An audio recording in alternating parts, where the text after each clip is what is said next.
So this is the idea behind DCS-WEB-BIOS. The idea is to have a touchscreen that has a web server and a socket server. And yeah, here would be the modules.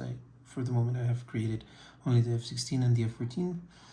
And if I go into the F16, you will see that I have here the ICP and the DED over here, which is not receiving any feedback. If I come here into the settings icon and connect, it is now connected. I return to ICP, and now you can see the DED being populated with the same information as the actual aircraft. You can control it from here. So if I click on list, I can see both here and here.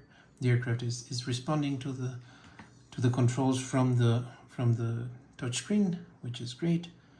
Also the other way around, right? If I click here and go into the nav status, it works. The DED also has correct inverse characters for when you are inputting data, for example. You can see it blinking. So that works nicely. And yeah, the idea of having it as a web server is that you can replace it with any type of touchscreen. So here's my iPad, and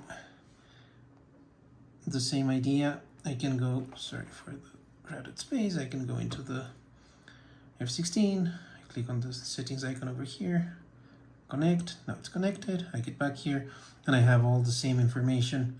So it doesn't need to reside on the same computer here.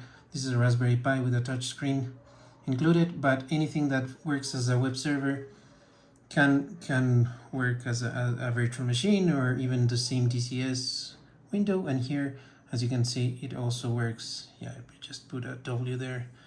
Let me recall, return. Yeah, everything works. So yeah, this is the idea right now. Two different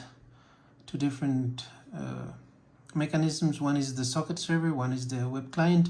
The web client works just sending the UDP messages to the machine. The socket server actually listens to the DCS changes. The minor caveats is you need to install the both services on a machine, and you have to know the IPs of your local machines. So I have fixed IPs for my DCS machine and for my Raspberry Pi. So with that, I can configure things. That's the idea for now. Hope it helps someone.